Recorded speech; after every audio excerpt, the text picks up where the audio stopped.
ನಮಸ್ಕಾರ. ಮೇಲ್ 25ರಿಂದ 29, 2026ರ ವಾರದ ಚಿನ್ನದ ಮಾರುಕಟ್ಟೆಯ ಈ ಆಳವಾದ ವಿಶ್ಲೇಷಣೆಗೆ ಸ್ವಾಗತ. ಮಾರುಕಟ್ಟೆಯ ಆಗುಹೋಗುಗಳನ್ನು ಗಂಭೀರವಾಗಿ ಗಮನಿಸುವವರಿಗೆ ಇಂದಿನ ಈ ಪ್ರಸ್ತುತಿ ನಿಜಕ್ಕೂ ಭಾಗ ಮುಖ್ಯವಾಗಲಿದೆ. ಪ್ರಸ್ತುತ ಚಿನ್ನ ಅಂದ್ರೆ XAUSD ಬೆಲೆಯನ್ನ ಯಾವ ಶಕ್ತಿಗಳು ನಿಯಂತ್ರಿಸ್ತಾ ಇವೆ ಅನ್ನೋದನ್ನ ನಾವು ಡೇಟಾ ಆಧಾರದ ಮೇಲೆ ಬಹಳ ಸ್ಪಷ್ಟವಾಗಿ ಡಿಕೋಡ್ ಮಾಡಲಿದ್ದೇವೆ. ಬನ್ನಿ ನೇರವಾಗಿ ವಿಷಯಕ್ಕೆ ಹೋಗೋಣ. ನೋಡಿ, ಮಾರುಕಟ್ಟೆಯ ಬಗ್ಗೆ ಒಂದು ಅದ್ಭುತವಾದ ಮಾತಿದೆ. ರಿಟೇಲ್ ಟ್ರೇಡರ್ಗಳು ಇನ್ನೂ ಪರಿಸ್ಥಿತಿಗೆ ಪ್ರತಿಕ್ರಿಯಿಸುತ್ತಿರುವಾಗಲೇ ಸ್ಮಾರ್ಟ್ ಮನಿ ಅಂದ್ರೆ ದೊಡ್ಡ ಹೂಡಿಕೆದಾರರು ಈಗಾಗಲೇ ತಮ್ಮ ಸ್ಥಾನಗಳನ್ನು ಭದ್ರಪಡಿಸಿಕೊಂಡಿರ್ತಾರೆ ಅಂತ. ಈಗ ಮಾರುಕಟ್ಟೆಯ ಅಸ್ಥಿರತೆ ಎಷ್ಟಿದೆ ಅಂದ್ರೆ ರಿಟೇಲ್ ಟ್ರೆಂಡ್ಗಳಿಗಿಂತ ಮುಂಚಿತವಾಗಿ ಈ ದೊಡ್ಡ ಸಂಸ್ಥೆಗಳು ಹೇಗೆ ಕಾರ್ಯನಿರ್ವಹಿಸ್ತವೆ ಅನ್ನೋದನ್ನ ಅರ್ಥ ಮಾಡ್ಕೊಳ್ಳೋದು ಬಹಳ ಮುಖ್ಯ. ಮಾರುಕಟ್ಟೆಯಲ್ಲಿ ಒಂದು ಹೆಜ್ಜೆ ಮುಂದೆ ಇರಲು ಇದೊಂದೇ ಸರಿಯಾದ ಮಾರ್ಗ. ಇಂದಿನ ನಮ್ಮ ಚರ್ಚೆಯ ಹರಿವು ಹೀಗಿರಲಿದೆ. ನಾವು ಮ್ಯಾಕ್ರೋ ಟು ಮೈಕ್ರೋ ವಿಧಾನವನ್ನು ಬಳಸಲಿದ್ದೇವೆ. ಮೊದಲು ಮ್ಯಾಕ್ರೋ ಶಕ್ತಿಗಳು, ಆಮೇಲೆ ಸಾಂಸ್ಥಿಕ ಹಣದ ವರ್ಗಾವಣೆ, ನಂತರ ತಾಂತ್ರಿಕ ಚಾರ್ಟ್ ವಿಶ್ಲೇಷಣೆ ಮತ್ತು ಕೊನೆಯದಾಗಿ ಈ ವಾರದ ಟ್ರೇಡಿಂಗ್ ಯೋಜನೆ. ಮೊದಲನೆಯದಾಗಿ ಚಿನ್ನದ ಮೇಲೆ ಪ್ರಭಾವ ಬೀರುತ್ತಿರುವ ಮ್ಯಾಕ್ರೋ ಶಕ್ತಿಗಳ ಬಗ್ಗೆ ಗಮನಹರಿಸೋಣ. ಅದರಲ್ಲೂ ಮುಖ್ಯವಾಗಿ DXY ಮತ್ತು ಭೌಗೋಳಿಕ ರಾಜಕೀಯ. ಚಾರ್ಟ್ಗಳ ಆಳಕ್ಕೆ ಹೋಗುವ ಮುನ್ನ ಇಡೀ ಮಾರುಕಟ್ಟೆಯನ್ನು ನಿಯಂತ್ರಿಸುತ್ತಿರುವ ಆ 3 ಮೂಲಭೂತ ಆಧಾರ ಸ್ತಂಭಗಳ ಬಗ್ಗೆ ನಾವು ತಿಳಿದುಕೊಳ್ಳಲೇಬೇಕು. ಅವು ಯಾವುವು ಅಂದ್ರೆ US$ ಡೈನಾಮಿಕ್ಸ್, ಭೌಗೋಳಿಕ ರಾಜಕೀಯ ಅಪಾಯಗಳು ಮತ್ತು ಸಾಂಸ್ಥಿಕ ಹರಿವು. ಸದ್ಯಕ್ಕೆ ಚಿನ್ನದ ಬೆಲೆಯ ಪ್ರತಿಯೊಂದು ಚಲನೆಯ ಹಿಂದೆಯೂ ಈ 3 ಬಲವಾದ ಶಕ್ತಿಗಳು ಕೆಲಸ ಮಾಡ್ತಾ ಇವೆ. ಇಲ್ಲಿ ಒಂದು ಸಂಖ್ಯೆ ಬಹಳ ಮುಖ್ಯವಾಗುತ್ತೆ. ಅದೇ 100. ಈ ಸಂಖ್ಯೆ ಚಿನ್ನದ ಪಾಲಿಗೆ ಒಂದು ಅತಿದೊಡ್ಡ ತಡೆಗೋಡೆಯಾಗಿ ಕೆಲಸ ಮಾಡ್ತಿದೆ. ಗಮನಿಸಿ, ಕಳೆದ 1 ವರ್ಷಕ್ಕೂ ಹೆಚ್ಚು ಕಾಲದಿಂದ $US ಸೂಚ್ಯಂಕ ಅಂದ್ರೆ ನಮ್ಮ DXY 96 ಮತ್ತು 100ರ ನಡುವೆಯೇ ಒದ್ದಾಡ್ತಿದೆ. ಈ 100ರ ಮಟ್ಟ ಮಾರುಕಟ್ಟೆಗೆ ಒಂದು ಅಂತಿಮ ಮಿತಿ ಅಥವಾ ಅಲ್ಟಿಮೇಟ್ ಸೀಲಿಂಗ್ ಥರ ಆಗ್ಬಿಟ್ಟಿದೆ. ತಾಂತ್ರಿಕವಾಗಿ ಸ್ವಲ್ಪ ಹತ್ತಿರದಿಂದ ನೋಡಿದ್ರೆ DXY 97ರ ಮಟ್ಟದಲ್ಲಿ ಒಂದು ಬುಲ್ಲಿಶ್ ಡಬಲ್ ಬಾಟಮ್ ಅನ್ನು ರೂಪಿಸಿದೆ. ಅಂದ್ರೆ ಇದು ಮೇಲಕ್ಕೆ ಹೋಗೋದಕ್ಕೆ ಬೇಕಾದ ಶಕ್ತಿಯನ್ನ, ವೇಗವನ್ನ ಒಟ್ಟುಗೂಡಿಸ್ತಾ ಇದೆ. ಆದ್ರೆ ಆ 100ರ ಬಲವಾದ ಮಿತಿಯನ್ನ ಒಡೆದು ಮುಂದೆ ಹೋಗಬೇಕಾದ್ರೆ ಸುದೀರ್ಘವಾದ ಶೇಖರಣೆ ಅಂದ್ರೆ ಅಕ್ಯುಮುಲೇಷನ್ ಜೊತೆಗೆ ಅಷ್ಟೇ ಬಲವಾದ ಖರೀದಿಯ ಒತ್ತಡದ ಅವಶ್ಯಕತೆ ಇದೆ. ಅದು ಬರೋವರೆಗೂ ಈ ಲೆವೆಲ್ ಬ್ರೇಕ್ ಆಗೋದು ಕಷ್ಟ. ಇನ್ನೊಂದೆಡೆ ಭೌಗೋಳಿಕ ರಾಜಕೀಯದ ಸುರಕ್ಷತಾ ಜಾಲ ಹೇಗಿದೆ ಅಂತ ನೋಡೋಣ. ಮಧ್ಯಪ್ರಾಚ್ಯದಲ್ಲಿ ಕದನ ವಿರಾಮದ ಮಾತುಕತೆಗಳು ನಡೀತಾ ಇದ್ರೂ ಪರಿಸ್ಥಿತಿ ಇನ್ನೂ ಉದ್ವಿಗ್ನವಾಗಿಯೇ ಇದೆ. ಉಲ್ಬಣಗೊಳ್ಳುವ ಅಪಾಯ ಇದ್ದೇ ಇದೆ. ಹಾಗೆ ಪೂರ್ವ ಯುರೋಪ್ನಲ್ಲಿ ರಷ್ಯಾ-ಉಕ್ರೇನ್ ಶಾಂತಿ ಮಾತುಕತೆಗಳು ಪ್ರಗತಿಯಲ್ಲಿದ್ರೂ ಇನ್ನೂ ಒಂದು ಸ್ಪಷ್ಟವಾದ ತೀರ್ಮಾನಕ್ಕೆ ಬಂದಿಲ್ಲ. ಈ ಜಾಗತಿಕ ಅಸ್ಥಿರತೆಗಳೇ ಚಿನ್ನಕ್ಕೆ ಒಂದು ಲಾಂಗ್ ಟರ್ಮ್ ಸಪೋರ್ಟ್ ಕೊಡ್ತಾ ಇವೆ. ಜನರಿಗೆ ಚಿನ್ನದ ಮೇಲಿರುವ ಸೇಫ್ ಹೆವೆನ್ ಭರವಸೆಗೆ ಇದೇ ಮುಖ್ಯ ಕಾರಣ. ಈಗ ನಮ್ಮ 2ನೇ ವಿಭಾಗದ ಕಡೆ ಬರೋಣ. ಸಾಂಸ್ಥಿಕ ಹಣದ ವರ್ಗಾವಣೆ ಅಂದರೆ ಸ್ಮಾರ್ಟ್ ಮನಿಯ ಹೆಜ್ಜೆಗುರುತುಗಳನ್ನ ಹಿಂಬಾಲಿಸುವುದು. ಈ ಡೇಟಾದಲ್ಲಿ ನಿಜಕ್ಕೂ ಒಂದು ಅಚ್ಚರಿಯ ಆಸಕ್ತಿದಾಯಕ ಅಂಶ ಅಡಗಿದೆ. SPDR ಗೋಲ್ಡ್ ಟ್ರಸ್ಟ್ನ ಅಂಕಿಅಂಶಗಳನ್ನ ಒಮ್ಮೆ ಗಮನಿಸಿ. ಅವರ ಒಟ್ಟು ಹಿಡುವಳಿಗಳು 1037.5ರಿಂದ 1035 ಟನ್ಗಳಿಗೆ ಇಳಿದಿದೆ. ಅಂದ್ರೆ ನಿವ್ವಳ 7.5 ಟನ್ಗಳಷ್ಟು ಕಡಿತವಾಗಿದೆ. ಇದರ ಅರ್ಥ ಏನು? ದೊಡ್ಡ ದೊಡ್ಡ ಸಂಸ್ಥೆಗಳು ನಿಧಾನವಾಗಿ, ಸದ್ದಿಲ್ಲದೆ ತಮ್ಮ ಚಿನ್ನದ ಹಿಡುವಳಿಯನ್ನ ಕಡಿಮೆ ಮಾಡ್ತಾ ಇವೆ. ಇದು ನಮಗೆ ಸಿಗ್ತಾ ಇರೋ ಅತ್ಯಂತ ಸ್ಪಷ್ಟವಾದ ಡೇಟಾ ಚಾಲಿತ ಎಚ್ಚರಿಕೆಯ ಗಂಟೆ. ಸ್ವಲ್ಪ ಸ್ಪಷ್ಟವಾಗಿ ಹೇಳ್ತೀನಿ ಕೇಳಿ.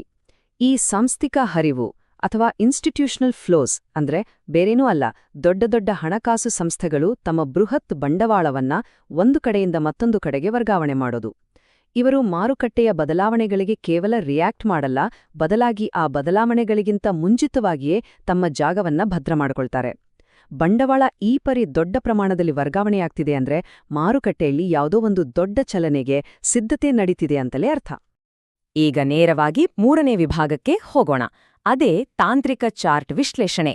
ಮ್ಯಾಕ್ರೋದಿಂದ ಮೈಕ್ರೋ ಕಡೆಗೆ ನಮ್ಮ ಪಯಣ. ಚಾರ್ಟ್ಗಳನ್ನ ನೋಡುವಾಗ ಗೊಂದಲ ಬೇಡ. ನಾವು ಹಂತ ಹಂತವಾಗಿ ಡ್ರಿಲ್ ಡೌನ್ ಮಾಡ್ತಾ ಹೋಗೋಣ. ಮೊದಲು ಮಾರುಕಟ್ಟೆಯ ವಿಶಾಲವಾದ ದಿಕ್ಕಿನ ಅರ್ಥ ಮಾಡಿಕೊಳ್ಳಲು ಸಾಪ್ತಾಹಿಕ ಅಂದ್ರೆ ವೀಕ್ಲಿ ಟೈಮ್ ಫ್ರೇಮ್. ಎರಡನೇದಾಗಿ ಮಾರುಕಟ್ಟೆಯ ವೇಗ ಮತ್ತು ಯಾರ ನಿಯಂತ್ರಣದಲ್ಲಿದೆ ಅಂತ ತಿಳಿಯಲು ದೈನಂದಿನ ಟೈಮ್ ಫ್ರೇಮ್. ಮತ್ತು ಕೊನೆಯದಾಗಿ ನಿಖರವಾದ ಎಂಟ್ರಿಗಾಗಿ H4 time frame. Weekly chart ಅನ್ನ ಗಮನಿಸಿದ್ರೆ ಚಿನ್ನ ಈಗ MA20 ಅಂದ್ರೆ 20 ಮೂವಿಂಗ್ ಆವರೇಜ್ಗಿಂತ ಕೆಳಗೆ ಟ್ರೇಡ್ ಆಗ್ತಾ ಇದೆ. ಇದು ಖಂಡಿತವಾಗಿಯೂ ಒಂದು ವಿಶಾಲವಾದ ಬೇರಿಶ್ ರಿವರ್ಸಲ್ ಅಪಾಯವನ್ನ ಹೆಚ್ಚಿಸ್ತಾ ಇದೆ.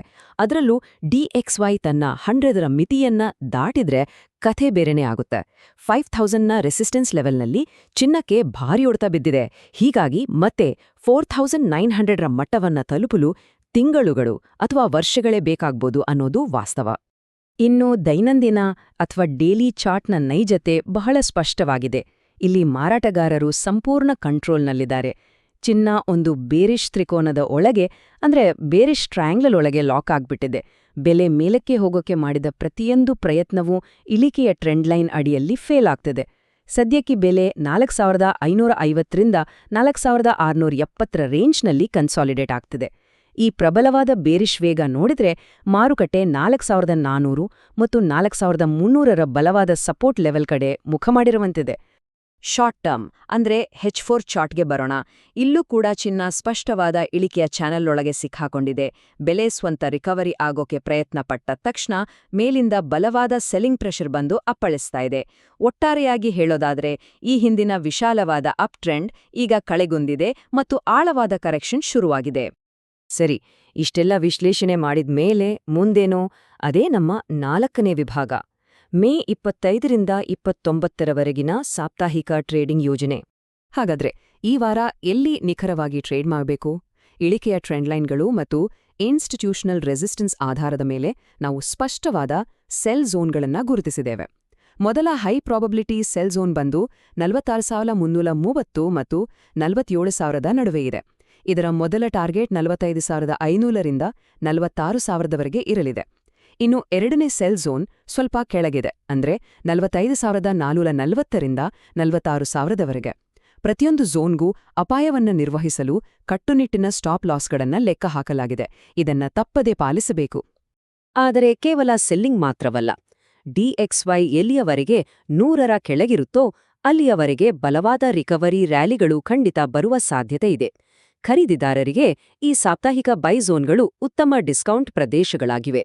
ಪ್ರಾಥಮಿಕ ಬೈ ಝೋನ್ಗಳು 4100, 4235, 4300, 4355 ಮತ್ತು 4400, 4455 ರೇಂಜ್ನಲ್ಲಿವೆ.